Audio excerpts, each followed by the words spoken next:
It's another edition of Time About the Movies. Let's wrap up 1995. We're looking at the last weekend of the year, December 29th, with 5 movies, including some leftovers from the previous week. So, again, let's just jump on in and do it. We'll start off with one of this weekend's big new releases, and that was Terry Gilliam's 12 Monkeys with Bruce Willis, Madeline Stowe, and Brad Pitt. Calling 12 Monkeys riveting and spellbinding. He thinks he comes from the future. A time-warped thriller loaded with suspense. Wackos everywhere, plague and madness. It's Bruce Willis's best screen performance. The thing mutates. We live underground. Madeline Stowe is terrific. 5 billion people are going to die. Golden Globe nominee Brad Pitt is magnificent. Do you realize where he comes from? 12 Monkeys is one of the year's very best films. 12 Monkeys, rated R. Now playing in select areas. Starts Friday everywhere.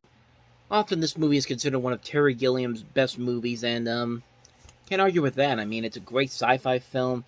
It features phenomenal performances from Bruce Willis, Madeline Stowe, and especially Brad Pitt, who really cemented himself as a leading actor this year with Seven, and now this movie that actually got him a nomination for Best Supporting Actor at the Academy Awards, and he actually won the Golden Globe for this performance, and you can definitely see why. He's having the time of his life in this movie.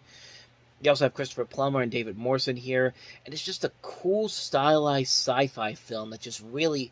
It's amazing how well this movie has stood up over the years. When most people consider Terry Gilliam's best movies, it's not surprising that this one is definitely on the list of one of the best movies that he's ever made, and quite frankly, you can't really argue with him on that. You also have a script by the writers of Unforgiven and Hero, and just the pieces come together so well here to make a really cool, slick sci-fi film that still holds up after all these years. Really, there's not much more I can add to this conversation. If you haven't seen 12 Monkeys already, you're pretty much doing yourself a huge disservice by not doing so. So, yeah, definitely check out 12 Monkeys. That's really all I got for you on that one.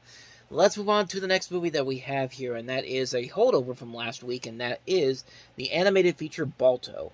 Amblin Entertainment has always brought us films filled with wonder, drama, and pure magic.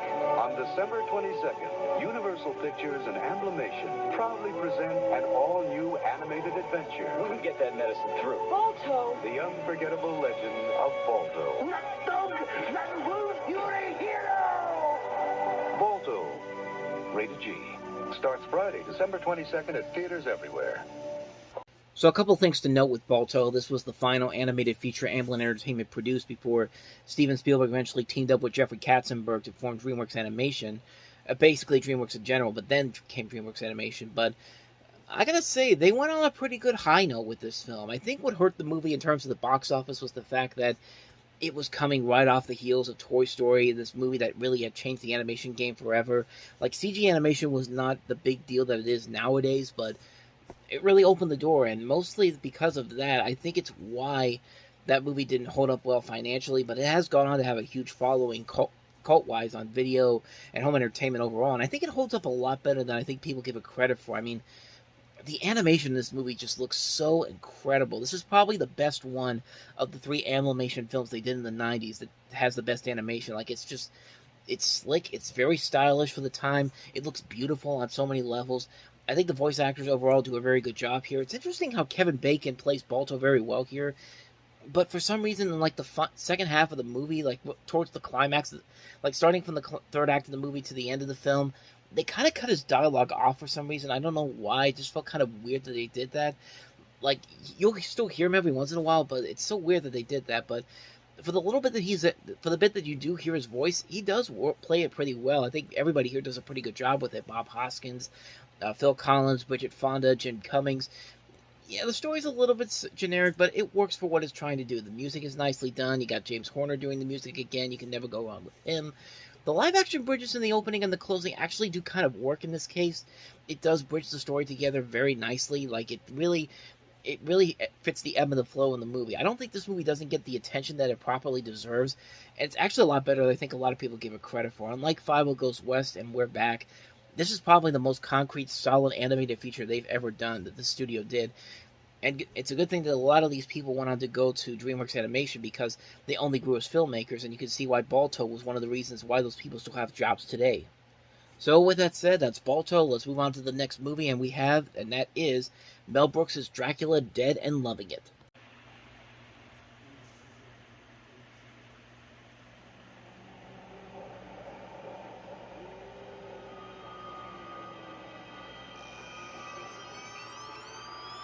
This is the frightening and shocking tale of Count Dracula.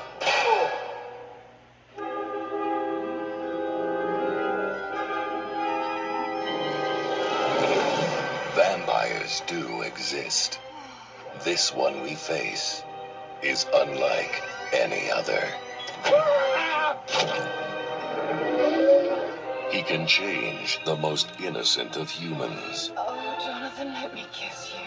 But you see, I'm British. So are these.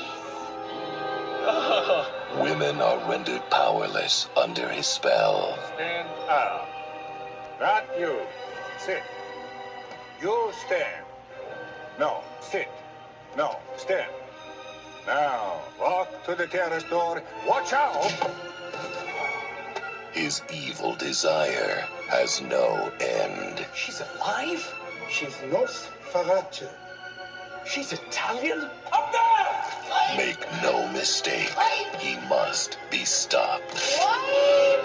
Leslie Nielsen, Peter McNichol, Stephen Weber, Amy Yazbek, Lizette Anthony, Harvey Korman, and Mel Brooks. If she dies, a victim of this unspeakable creature, she will become one herself. What? She will become one herself. Dracula, dead and loving it. It's good to be dead.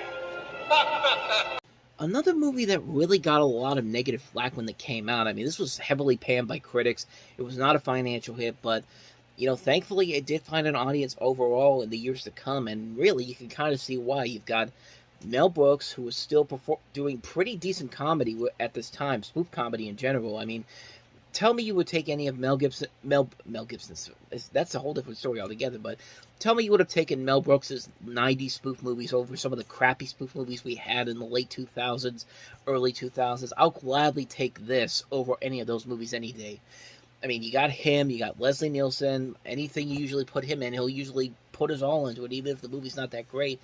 A cast that just includes some really funny talent. Steven Weber, Amy Yazbek, Peter McNichol, Harvey Korman, and Bancroft is in this movie as well. And it's still very, very funny stuff. There was a lot of moments in here that made me laugh out loud pretty hard. Like, it's very funny stuff. Leslie Nielsen, I think, does a great job playing Dracula.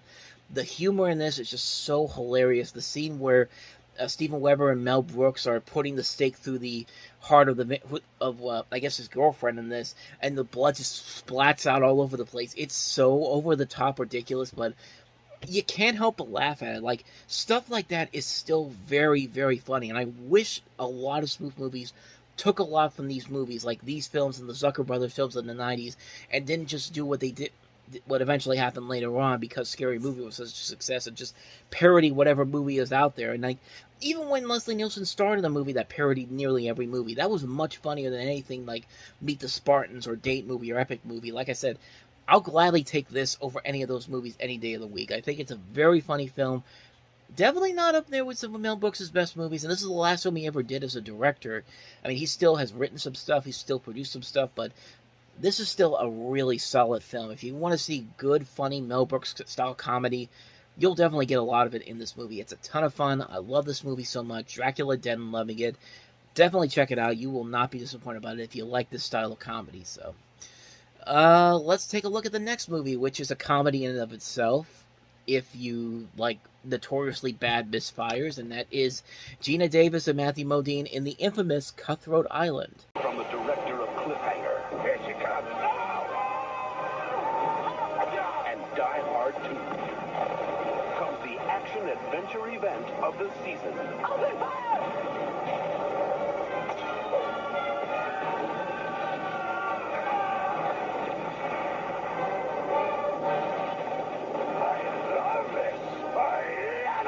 Cuthroat Island, rated PG-13. Starts Friday, December 22nd. So let's start with some of the obvious production problems before we actually get to the movie. We should note that Gina Davis and Rennie Harlan were married at the time, and usually there's a saying in Hollywood, never work with your spouse, even though these two actually ended up making a much better movie together after this with The Long Kiss Goodnight. But Gina Davis was basically known for light comedies and wanted to turn her into an action-adventure star, so they went to Carolco Pictures, which had already been in debt when the movie went into production. The film had like a $60 million budget initially, and then it grew and grew. It got a $20 million investment from Paul Verhoeven's Showgirls, Last of the Dogman, and Stargate, and they thought, of all those three movies, Stargate actually ended up being the only big success out of that. And also, they aggressively marketed this movie to overseas distributors, thinking that it was going to be a big hit. Not only that, you had all these casting concerns in here. Michael Douglas was actually going to play the Matthew Modine character in this. He quit on the film, so he had to find another person to take over. They went to nearly everybody: Tom Cruise, Keanu Reeves, Russell Crowe, Liam Neeson, Jeff Bridges, pretty much anybody back then who was a name star. But they went with Matthew Modine, which, a decent actor, but I don't know. I don't think he's really established himself as a leading actor. He's been a great character actor over the years, though. Oliver Reed was fired from the film because he got into a bar fight and attempted to expose himself to Gina Davis. Shooting was delayed for a number of reasons, and the movie essentially went from a $60 million budgeted film to a $98 million movie, and only brought back $10 million. It was seen at the time as the most expensive box office flop of all time, and even to this day, it's still in the top 5 worst money losers of all time. That being said, though, is the movie really as bad as they make it out to be? Yes and no. I will say this: I don't think it's as bad as I thought it was going to be. I was just expecting a straight-up bad movie. I think there's a good idea in here, but just the execution, the writing, the fact that you can tell that these people did not have real chemistry with each other really hurt it. Like, it's clear right from the get-go that Gina Davis and Matthew Modine do not have chemistry together, and you need your two leading actors to have chemistry like this, especially in a movie like this. Michael Douglas and Kathleen Turner, their chemistry has worked so well in 3 different movies, because even in something like in an action film kind of similar to this, but with Romancing the Stone and The Jewel and the Nile, and even in something like The War of the Roses, which was a different kind of action film for a number of reasons. If you haven't seen War of the Roses, you'd probably need to see that movie to really get it. But my point is, it was clear that these two were not going to work together as a couple of people that you need chemistry for. Most importantly, you just had Waterworld, another movie that takes place in the water. It was a high budget film. It bombed spectacularly badly, and then it kind of this and Cuthroat Island essentially kind of killed the pirate film for the longest time. I mean, it wasn't until Pirates of the Caribbean where you had a pirate film that actually was not only a success, but also a really damn good movie. But in this, you could definitely see the effort is there at times. It's just that there really isn't a whole lot there to be astonished by. It's not anything spectacular. It's not really anything amazing. It's just kind of there. There's not really anything that really gets you invested in what's going on. And that's really one of the problems with the movie. There's a lot of potential here, but it just doesn't do anything to really make me want to say you should check this movie out and you might actually really enjoy it. I watched it once. It's not as bad as I thought it was going to be, but at the same time, it doesn't really do anything to make it stand on its own. It's a film that's just really mostly a forgettable movie, and you can see why it failed miserably. And it definitely could have been a whole lot better had they actually taken some time to actually put this movie together. Those problems behind the scenes didn't turn out to be a big deal, and they actually put everything that they could to make a really good movie. But as it is, it's not the worst thing I've ever seen, but it's not the greatest thing I've ever seen either. So, very mixed opinion on Cuthroat Island. So let's move on to the last movie that we have here, and that is Sean Penn and Susan Sarandon starring in Tim Robbins' Dead Man Walking. Crime. Do you ever think about those kids? Punishment. I ain't gonna get no chair, Dad. Revenge. You gotta fry, and I'm gonna watch you sizzle. Mercy. You're making it so difficult to help you. You leave. Redemption. What is a nun doing in a place like this? You know what you're getting into, sister. Susan Sarandon. Sean Penn. Dead man walking. Dead Man Walking. Rated R. Now playing at select theaters. Another very underrated movie coming from this time period. I mean, Tim Robbins, this was his second film he directed after Bob Roberts, which was a fantastic film. This is just as good, I think. This is it shows his range as a filmmaker. He can make something that's very funny and comedic and something like Bob Roberts, but he can do something very serious and something like this with Dead Man Walking. He's getting great performances out of Sean Penn, as well as Susan Sarandon, who actually won an Academy Award for Best Actress for this performance. And it's a very compelling film. It's a great character study of this guy, and the fact that he has this relationship with this, Sister Helen Prejean, played by Susan Sarandon, and he's a prisoner on death row, and she visits him as a spiritual advisor, and they eventually form a chemistry together. And this is where your chemistry has to work really well, and it works very well here. Tim Robbins does a great job with the direction on this. It's a great cast overall. Robert Prosky, Raymond J. Barry, Arlie Ermey, Margot Martindale, Clancy Brown, Jack Black has an appearance in this, so does Peter Skarsgård. A really good movie, a really well-made film. It's a really spectacular film. I can't recommend it enough. Dead Man Walking, definitely check it out. So that's going to wrap up this edition of Time About the Movies. Now, because I had to go to the January 5th, 1996 page to find the movies that came out the previous 2 weeks, there are no new releases coming out this particular weekend. So next time we meet, it will be the 1995 Leftovers episode, and we'll take a look at some movies some notable films that maybe you've probably never heard of, but they were other films that came out this year that deserve a little bit of a mention here. We have Mr. Payback, which was the first interactive short of the film.